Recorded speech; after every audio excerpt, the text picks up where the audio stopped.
রাস্তা পর্যন্ত তোমায় দিয়ে আসবো কি? না, দরকার নেই। একলা যেতে ভয় করবে না তো? বাবুটা সাথে নিয়ে যাও। না, লাগবে না। ভালো করে দেখে পা ফেলে যেও, ঘন জঙ্গলের পথ। মৃত্যুদা ঘরে একা, তুমি যাও, আমি একাই যেতে পারবো।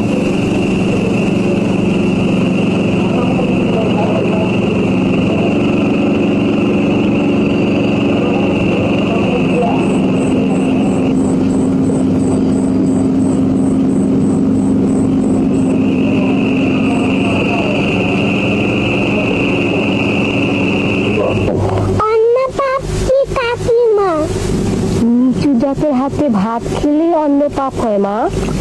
কেন পাপ হয় কাকিমা? ভগবান রাগ করেন তাই পাপ হয়। ও তুই বুঝবি না, ভগবানকে বুঝার ক্ষমতা সবার নেই। কেন কাকিমা?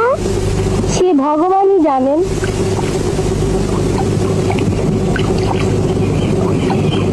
ও বৌদি, কাশি থেকে ফিরে এলে যে? তুমি বিধবা মানুষ, সেখানেই তো ভালো ছিল। ধর্মকর্মে মন বসে না বুঝি? কি যে বলো না, ঠাকুরপো গিয়ে ধরলো, বললো কাশি থেকে কাজ নেই, বাড়ি ফিরে চলো। আমায় ছাড়া নাকি বাড়ি খালি খালি লাগে, এর জন্যই চলে এলাম। আসল কথা কি আর তুমি জানো না? কি কথা? তোমার ছেলে তুলে নাই, ভাইয়ের সম্পত্তি হাত ছাড়া হয়, এর জন্যই তোমাকে নিয়ে এলো। বলিস কি রে? ঠিকই বলি, গ্রামের সবাই জানে ধর্মের কল বাতাসে নড়ে গো বৌদি। গায়ের ধর্ম আর রইল না।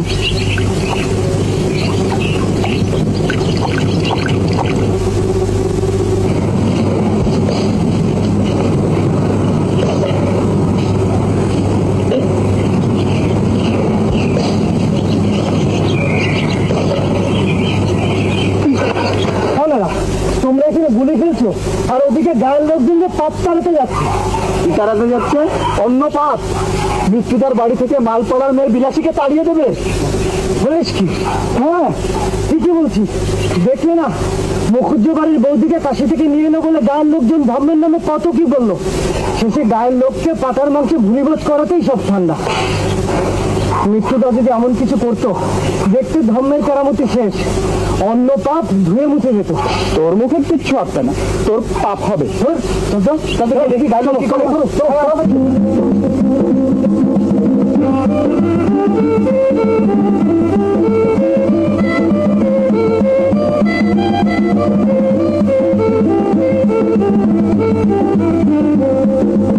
আমি জানতাম এরকম একটা কিছু ঘটবে।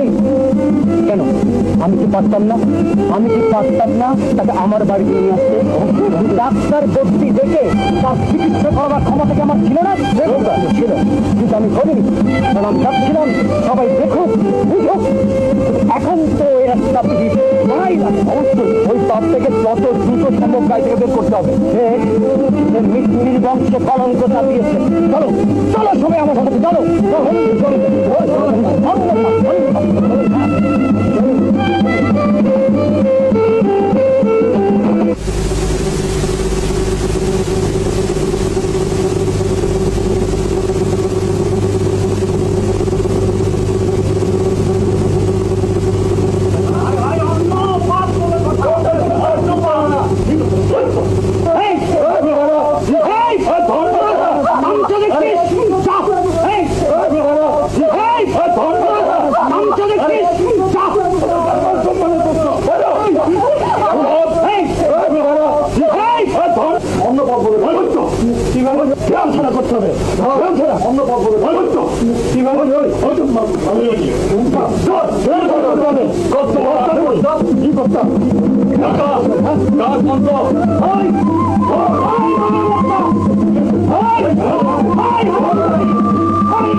হারাম জাদি মৃত্যুর